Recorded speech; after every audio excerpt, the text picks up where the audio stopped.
Welcome students, welcome to my presentation. Myself Imran Ahmed. I welcome you all in the class SYBCom subject Elements of Company Law.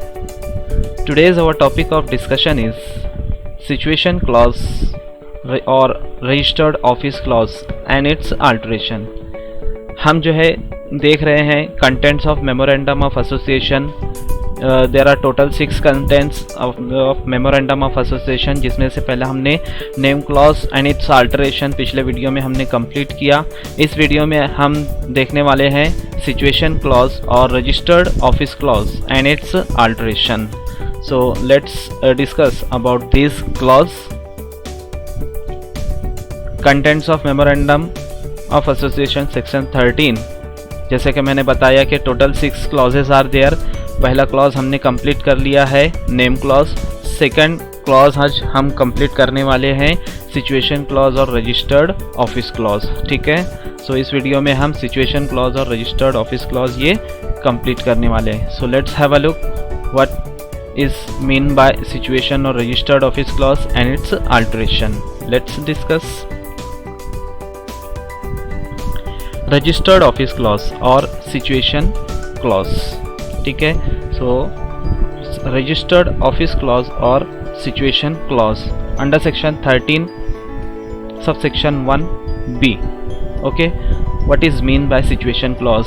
In this clause name of the state where the company's registered office is located should be mentioned. So registered office clause और situation clause यानी कि क्या कि जो हमारी office है वो किस स्टेट में सिचुएटेड है वो उसका नाम मेंशन होना चाहिए. यहाँ पर एक कन्फ्यूज़न ये होता है कि बच्चे स्टूडेंट्स क्या करते हैं कि एग्जामिनेशन में ऑफिस के जो एड्रेस होना चाहिए वो हम लिखते हैं. सिंपल हम क्या लिखते हैं, जैसे कि हमारा जो होम एड्रेस होता है, हम जो भी हमारे घर का एड्रेस देते हैं उसके आगे हम क्या लगाते हैं, डिस्ट्रिक्ट से for example Nashik and Maharashtra state. तो जो महाराष्ट्र स्टेट है ये हमारा एक्चुअल जो रहेगा ऑफिस का सिचुएशन क्लॉज में मेंशन होना चाहिए. ठीक है, तो किस स्टेट में हमारा हेड ऑफिस रजिस्टर्ड किया गया है, उस सिचुएटेड है,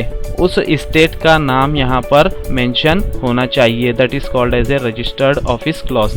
तो जिस स्टेट में हमारा रजिस्टर्ड ऑफिस सिचुएटेड है उसका नाम मेंशन होना चाहिए. It is the registered office clause. आगे यहाँ पर बोल रहा है registered office means a place. It is a place where common seal statutory books etcetera of the company are kept. यानी कि जो हमारा रजिस्टर्ड ऑफिस है जो जहाँ पर सिचुएटेड है, तो उस रजिस्टर्ड ऑफिस में हमारा कॉमन सील हो गया, स्टैट्यूटरी बुक्स एक्सेट्रा हो गया of the company are kept. देखिए, जो भी ऑफिस जहाँ पर भी ऑफिस होती है तो हमारे जो अकाउंट्स होते हैं, बुक्स ऑफ अकाउंट्स वगैरह हो गया, बहुत सारे रजिस्टर्ड हो गए, वो कंपनी को मेंटेन करना पड़ता है. मेंबर रजिस्टर हो गया, एम्प्लॉय रजिस्टर हो गया, मैनेजमेंट के से रिलेटेड जो मैनेजर्स हैं उनके रजिस्टर हो गया, ऑफिसर्स के रजिस्टर हो गए. ये तमाम रजिस्टर कंपनी को मेंटेन करना पड़ते हैं. तो कंपनी ये तमाम रजिस्टर जो है कहीं उठा करके दूसरी जगह तो नहीं लेकर के जाती, उसी ऑफिस में रखती है. तो ये क्या बोला, यहाँ क्या बोला जा रहा है, यही बात बोली जा रही है कि जो रजिस्टर्ड ऑफिस है वो एक प्लेस है जहाँ पर कंपनी का कॉमन सील और जो स्टैट्यूटरी बुक्स है जो कंपनी को मेंटेन करना होता है वो उसी ऑफिस में रखे. That's it. ठीक है, आगे बढ़ते हैं हम. A company should intimate the location of registered office. Location of office should be intimated by the company to the registrar of the company, to the registrar within 30 days from the date of incorporation or commencement of business. ठीक है, तो यहाँ पर क्या बोला जा रहा है कि जो रजिस्टर्ड ऑफिस का लोकेशन है इट शुड बी इंटीमेटेड, ये बताया जाना चाहिए. It should be intimated by the company to the registrar of the company of the state. उस स्टेट का जो रजिस्ट्रार ऑफ द कंपनी है उसे कंपनी को क्या बताना पड़ेगा, लोकेशन, उस ऑफिस का लोकेशन बताना पड़ेगा विद इन 30 डेज। ये ध्यान में रखेंगे, विद इन 30 डेज। कब? From the date of incorporation और कमेंसमेंट ऑफ बिजनेस। अगर प्राइवेट कंपनी, जैसे इससे पहले हमने देखा प्राइवेट कंपनी है तो from the date of incorporation company अपना बिजनेस शुरू कर सकती है। तो कंपनी को from the date of incorporation, public company को from the date of incorporation 30 days में वो लोकेशन ऑफिस का बताना पड़ेगा रजिस्ट्रार ऑफ द कंपनी को। और पब्लिक कंपनी है तो देन कमेंसमेंट ऑफ बिजनेस, जैसे ही कंपनी को commencement of certificate of commencement of business मिलता है, उस वहाँ से 30 डेज के अंदर रजिस्ट्रार ऑफ द कंपनी को, पब्लिक कंपनी को जो रहेगा वो लोकेशन उस ऑफिस का, रजिस्टर्ड ऑफिस का बताना कंपलसरी है। ठीक है। इफ़ डिफ़ॉल्ट इज़ मेड, अगर दोनों कंपनी, प्राइवेट कंपनी या पब्लिक कंपनी ऐसा करने में चूक जाते हैं, नहीं करते, then what? If default is made in complying with these requirements, यानी कि विद इन 30 डेज में जो इंटीमेशन देना रजिस्टर्ड ऑफिस को, तो रजिस्ट्रार को अगर ऐसा करने में वो चूक जाते हैं, then what? The company and every officer, company और every officer, the company and every officer of the company who is in default, जिसने डिफॉल्ट किया है, shall be punishable with a fine, उनको फाइन लग सकता है, which may extend to ₹50 per day, every day during which default continues, यानी कि जिस रोज से 30 डेज एक्सपायर हुआ, 31st डे से जो है तो उनको, कंपनी को और जो ऑफिसर्स होंगे उनको पर डे ₹50 फाइन लगता चला जाएगा। ठीक है।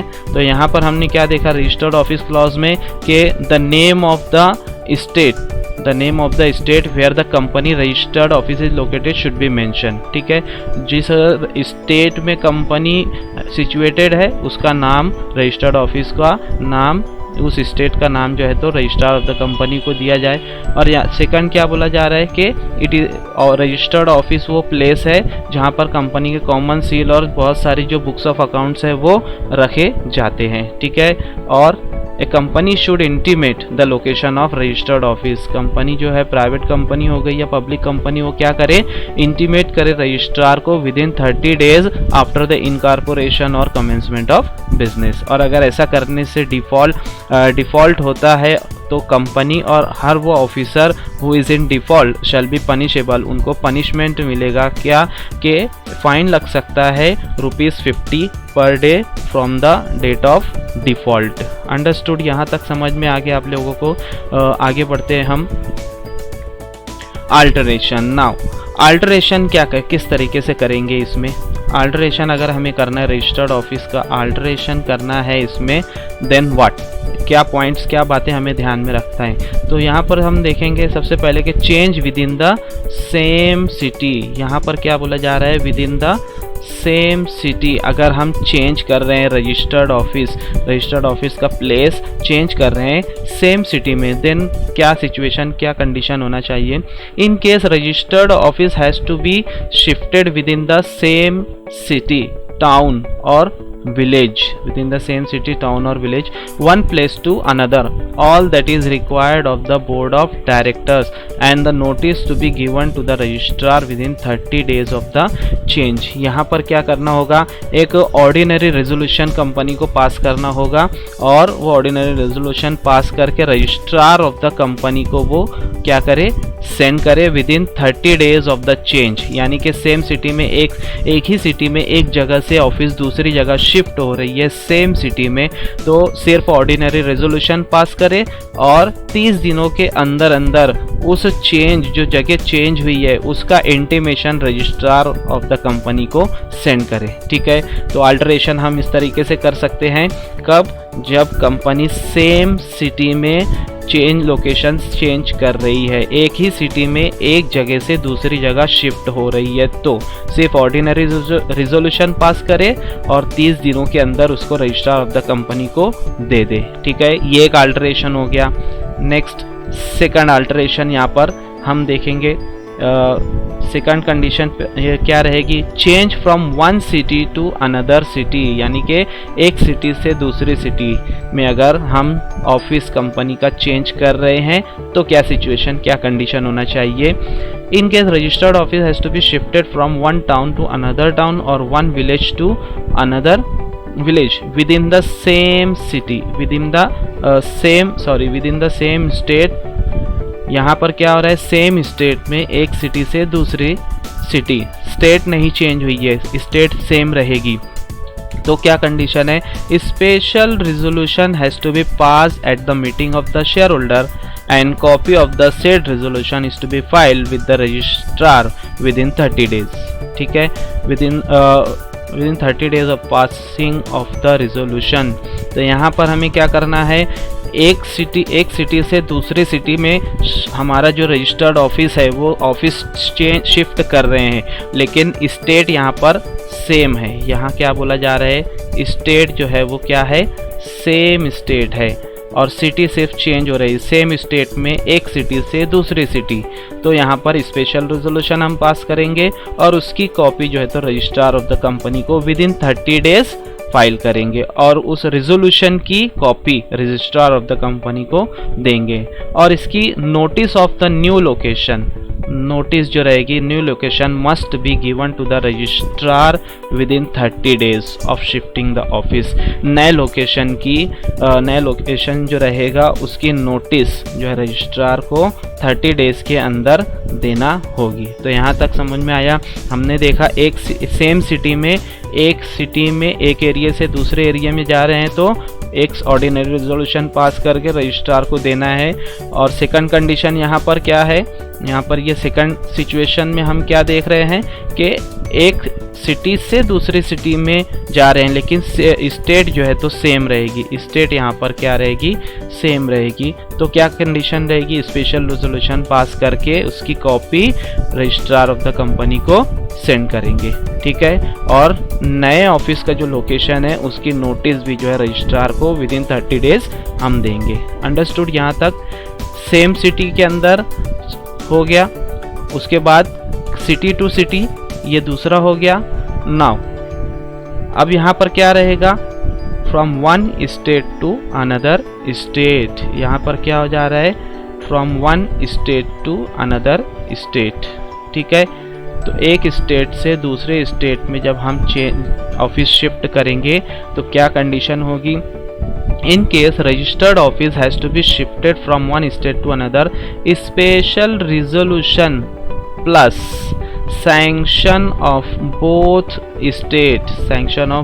state should be obtained। यानी कि यहाँ पर एक स्टेट से दूसरे स्टेट में हम ऑफिस अगर शिफ्ट कर रहे हैं तो कंपनी क्या करे, एक तो स्पेशल रेजोल्यूशन पास करे और प्लस उसके साथ साथ sanction of both the state, यानी कि एक स्टेट से दूसरे स्टेट चेंज हो रही है तो दोनों स्टेट, जिस स्टेट से चेंज हो रही है और जिस स्टेट में ऑफिस जा रही है, दोनों स्टेट का जो है तो सैंक्शन लेटर ये भी ले, स्पेशल रेजोल्यूशन प्लस दोनों स्टेट का सैंक्शन लेटर ये रजिस्ट्रार ऑफ द कंपनी को सबमिट करे। ये कंडीशन हो गई एक स्टेट से दूसरे स्टेट। ठीक है, तो हमने 3 सिचुएशन देखी यहाँ पर, ये थर्ड सिचुएशन है। फर्स्ट सिचुएशन में क्या देखा हमने कि सेम सिटी के अंदर, सेम सिटी में अगर हम ऑफिस हमारा चेंज कर रहे हैं तो क्या कंडीशन होगी। उसके बाद हमने देखा सेकंड कंडीशन जो रहेगी, सेकंड कंडीशन में क्या देखा, सिटी टू सिटी क्या कंडीशन रहेगी। उसके बाद थर्ड जो है तो हमने देखा स्टेट, हमारा क्या हो गया, स्टेट जो है यहाँ पर चेंज हो गया तो क्या कंडीशन रहेगी ये हमने देखा। तो इस तरीके से हमने देखा रजिस्टर्ड ऑफिस क्लॉज और उसका alteration. I hope you all understood the things relating to registered office clause. ठीक है, थैंक यू वेरी मच।